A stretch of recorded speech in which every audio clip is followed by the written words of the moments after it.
Hey, what's up, guys? Welcome to another episode of We Don't Know What to Call It, but we're talking about things that you guys are uncomfortable to. Is that what we said in the last episode? Yeah, we talk about shit you don't want to fucking talking about. You know what I mean? That's what the fuck it is. I definitely had like a blank moment. I don't know what we were talking about to this one. What were we saying? Yeah, just the expectations of that people have, like normal people dating celebrities, artists. Yeah. And, you know, the type of shit that we go through. It's definitely easier for men to date a normal girl than it is for a girl to date a normal guy. I will agree with that. I definitely, I prefer normal girls. Let's unpack that. Because you know why I want to unpack that? Is that all my friends are not normal girls. Yeah. The girls that I see doing things for themselves and they're pushing and they're this are all single. But they're in the industry. They are famous. What is the problem? Why are you saying you prefer a normal girl? What's the problem with the famous girl? They're actually even working. So they're actually working. They probably don't need anything from you. Let me put it like this. You don't like girls that are... I like women that everyone wants to know, but who they don't want to know anyone. You get what I'm saying? So you want it to just be a narcissistic person? No, that's not. How did that become narcissistic? So now you just think you're too cool. No, it's not about that. Okay. It's not about that. It's also, you would probably also want a man that everyone wants, but he wants nothing to do with it. 100% I get So it's the same shit. But you said you want a normal girl. You don't want... Okay, but I only said that because of you saying that, you've got friends that are in the industry. You said that before. But they're not artists, right? Because I think I was talking about artists, right? So you don't want to deal with an artist. You don't want to date an artist. I don't think, don't want to, right? I can date an artist and I can date a famous person if they have that characteristic. Everyone wants to know me, but I'm not really interested in getting to know everyone, right? Even on a friendship basis. You don't want them to be too friendly with people. Hell no. Who the fuck wants their girl to be friendly with people? But my thing is that if you... You want your man to be friendly with people? No, but you'll know a lot of people and therefore you'll be friendly with a lot of people because of the industry we're in. A lot of the deals are networking. There's levels to it. There's levels to it, right? There's, I met so-and-so and it just happened organically. Yeah. And, and that's a cool person, yeah. Right? Then there's, babe, I have to go to this party. So-and-so is going to be there. Like, I have to be everywhere. No. That's different. You see what I'm saying? I'm saying, in our industry, we still have to have a level of accessibility because 100%. of the people we work with. And for me, it's different because most of the people I work with in my industry are guys. Yeah. So I have to be able to still have friendly relations because when I need to do an event, I need to call in favors. Yeah. When I need a song or whatever, I can call in. I have to have a level of kiki kaka. That's different. That's definitely different. So you just don't want a social party. It's a character thing. Yeah, it's a character thing. Yeah, I don't want a golden retriever. Like, I don't want a fucking dog running everywhere, petting, being pet by everyone. Yeah. Like, jumping. Like, yo. No, you know what I mean? So I feel like I could do a musician or a famous person if they had that characteristic about them. Like, I know who I know. I don't mind meeting new people, but I'm not trying to. If it happens organically, cool. Yeah. You know what I mean? Yeah. And me personally, that makes me feel safe. Yeah. You know what I mean? It's like, let's be honest. Anyone is capable of cheating. Anyone is capable of hurting your feelings and breaking your heart. The way you stay out of that is just remove yourself from all the temptations. Like, period. Everyone can get tempted.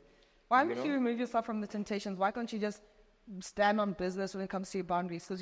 Because like I just said, everyone has it in them to fuck up. Yeah.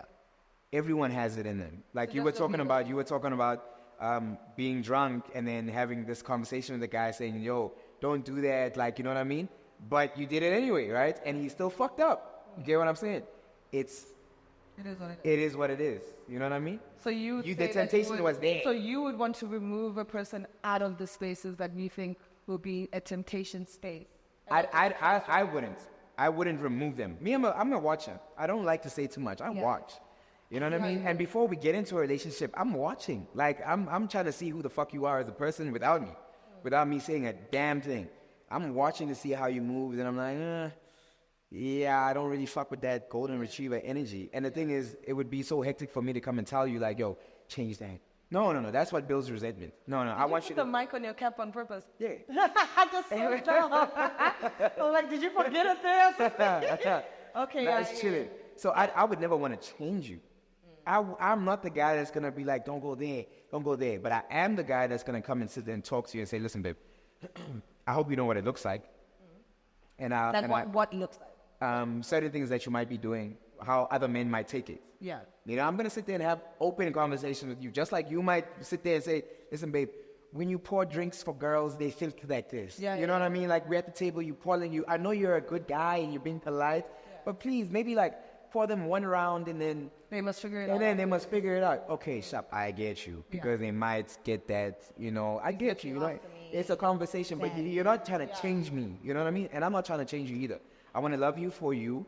But then when we decide to get into a relationship and we decide to do this partner thing, we need to figure out what our boundaries are. Yeah. You know what I mean? We need to figure out what our rules are, what makes the both of us comfortable. And that's a conversation. You know, I don't want you walking around hugging everyone, dog. It's like, yo, you actually don't need to hug everyone, eh? I get you. And I think that's something that I have to learn as well, because I feel like my personality is super nice. And not just because of like how a nigga would feel uncomfortable in those situations. The reason why I say I'm taking the retrospect of not having to greet everyone and kind of recalling into a space of not being too accessible, even with people I know. Because I found myself getting devastated by somebody that I thought was my friend, that was an industry guy. And I was very friendly and overly accommodating, and I was a person that would greet everybody. You thought you did everything perfectly. You're like, I thought I did everything perfectly, and it got to a place where I had this person in my personal space, and it was enough for him to hurt my feelings.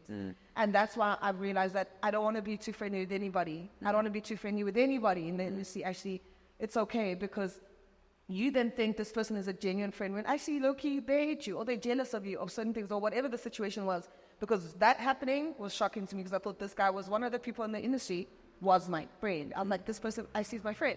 But then I realized, and I called you, and I said, I realized that this person's been dead to me on multiple occasions. There's things where he's made me look very stupid in front of people, in front of places, and then this situation where you said something very hurtful, and then when I addressed it, you ended up attacking things that weren't even part of the situation.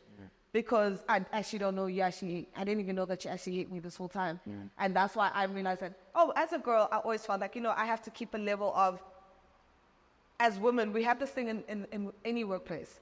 You're definitely not going to get it, but we try to make you think that you're going to get it in order to be able to manipulate some situation. That's how we've been kind of brainwired. Be a little bit, be a little bit. Doesn't mean you're going to give it to them, but sometimes it makes it easier to deal with men when they think that there's a chance they might get it, And that's kind of like the way that we've kind of moved, big facts.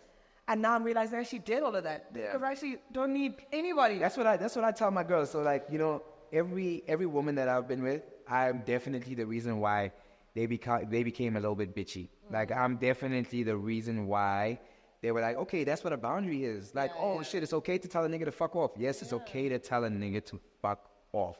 Why are you still being nice to someone who is clearly disrespecting you? Yeah. And doing things you don't want to be done to you, or has done something to you in the past. Why should they still be around in your space? Like, it doesn't make sense. Niggas cut niggas off quick. And I feel like you said, like, women have just been raised to just be like, prim and proper and don't say too much, but yeah, fuck that. Be very palatable. Yeah, exactly, 100%. Don't be too hard. And especially me coming from a hip-hop space, I had to really just be very accommodative of a lot of my peers, a lot of that were males. I had to be very accommodative, because I felt like if I was too difficult to be even around, they're not going to call me for that feature, or they're not going to call me for that gig, or they're not going to call me for whatever they're doing, because, and I realized that opened a door for these niggas to think too much. Yeah. And the problem about a nigga thinking too much is he will have that audacity. They will summon the audacity from their liver when they start fucking thinking, and that's my problem. That is fact. So now I've realized that actually I want to remove myself, and just the people that I really know and have proved to me that they love me as me. Otherwise, everyone else, I'm not having people in my spaces, and especially in the club. If I don't know you, I don't want you. So that's good advice for a lot of the up and coming females in the industry. You don't have to be everywhere doing everything. You don't have to accept every studio session, because I've realized, dog, a lot of these artists, my nigga, were fucking... they were whack in high school. Like they had nothing going for them in high school. They had no game. They weren't They got cool. no girls. No one looked at them. So now that they've got a little bit of fame, they're trying to use that to get a girl in their crib alone. Yeah. In the studio, you know, come in. Like, I've heard so many fucking crazy stories from a lot of these young women in the industries. Like, over the last year, 2 years, I've heard some ridiculous stories. You know, about people we know, you know, doing these things to like these young girls. And it's crazy. So that's a good piece of advice. You know what I mean? Like, you don't have to. Don't go to the studio station alone. Also. Number one, like, also, like, what the fuck are you doing? Don't do that. You know, don't do that. So that's actually really a good, solid piece of advice right there. Which is so crazy because it's something I'm only kind of understanding now. When I've been in the industry for so long, I realized that I think it compromised a lot of things, especially when it came to relationships as well, because of the type of famous person I am. When we're talking about the other famous girls that I'm talking about that are single, they're not in my line of work where they have to be in these spaces, but they still find themselves single though. They still find themselves, they're not easily accessible, they're not attainable. You don't see them in the club, you don't see them in the street because they're presenting or they're doing other things. They're not doing, with me it was definitely a different ballgame. And I know the people that I dated probably had a problem with the fact that I was so cool with all these boys. But also I feel like I deserved a nigga that was very secure in knowing who the fuck I am, to understand that this is business and this is who she is when she's with me. For me, I just, again, I look at how you move. I have no problem with you knowing all these boys, but how do you move? Are you going to studio alone? Like, why? Yeah. Like, why? You're a woman, first of all. Let's start there. You're a woman. Yeah. And you can't get taken advantage of. Something can happen. And if no one's there to look after you, what happens? Let's be smart about it. So I don't mind the relationships. I just mind a lack of thoughts when it comes to your safety and how you move and all that shit. And women, for some reason, they take a really long time to catch on to that shit. 100%. They really lost. Especially if that information is coming from your partner. We automatically think you're just trying to watch. Yeah, he's wilding. Yeah. To watch me to see if I'm doing anything. And why don't you trust me? Don't you know that, you know? And also, again, at the back of our heads, there's always this thing of when we go to studio, we don't want the people to feel like there's a boyfriend that has a barrier. So let me tell you why I'm saying this. I had a boyfriend that I got very upset with, that he contacted my manager behind my back and started speaking to him about the way that I should dress, and it doesn't feel comfortable about me dressing in certain ways, and he should be able to control the way that I'm dressing. That pissed me off because I feel like no man has a right to know about how I dress. And he didn't have a conversation with you prior to that. He went to my manager, who was a guy as well, behind my back, and I felt like that was really messed up because also there's a certain level of how I need to dress being a hip-hop artist and how I am as a person when I come home or in these spaces. In that time, I was leaving a family tree, and you guys were literally like wardens. No one could touch me. Like I was heavily protected. There was nothing that was compromising. Wasn't hooking up with anyone on the team. Everything was 100% fine. I wasn't compromised in that way. But I felt like for him, he was just a self-conscious person to be able to call my manager and say, you need to control how she's dressing, is because in your head, you don't like the idea of other guys looking at this girl. And that's why I feel like a lot of women that are like me, that are doing well, they're famous, they're good, they're working, are single right now because a lot of the men are very self-conscious about dealing with a woman that exposed to be able to be seen as much. Are they self-conscious, or also is it a thing of how these other women move? Because, I mean, you are Nadia, right? I know how you are. Yeah. I know what your character is, right? But I don't know if these women carry themselves in a way that would make a man even feel respected. I don't know how they deal with their men. You get what I'm saying? Yeah, They might talk down on their men. They might just be like, no, fuck you, I'm doing what I want. Like, we never know, right? Yeah. We never know why they're actually single. Because I guarantee you, they wouldn't be single if they were like... palatable. If they were not palatable, but just real. Like, I don't need a palatable woman. I need a real woman. Like I said, I want a boring woman. I want a woman who's just about making her money, having fun, and not stressing out about, like, it's not fucking stress. And also when we tell, like, when I'm like, yo, if you're like, yo, okay, I want to go to the studio, I'm like, okay, babe, listen, just make sure, I have no problem. Just make sure you grab a friend, please. That's not non-negotiable. You know what I mean? And it's simple. We move on. I'm not telling you can't do this. I'm just saying, listen, for me to feel secure, go do your thing. but please go with someone, and then we're not gonna have any issues. Also, what time you come back home? Yeah. You know what I mean? Let's not do all-nighter studio sessions. I get that, and that's why I like relationships. It's such a simple being in a relationship, because people are, like, I was talking to my friends yesterday, and they're just like, yo, I'm so happy to not be in a relationship because the dramas of, baby, I'm going here. Okay, baby, I'm on the way home. Okay, baby, I like that. I love that.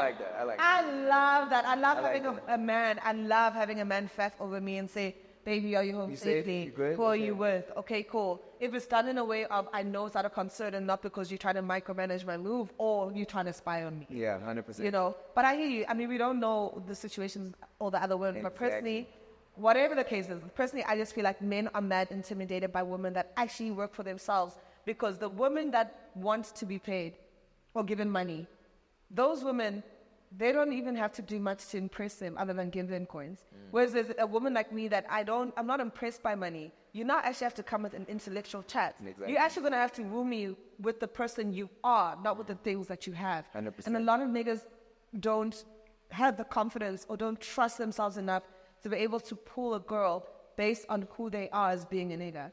And that's why they actually prefer women that they just can pay for you to be in my house.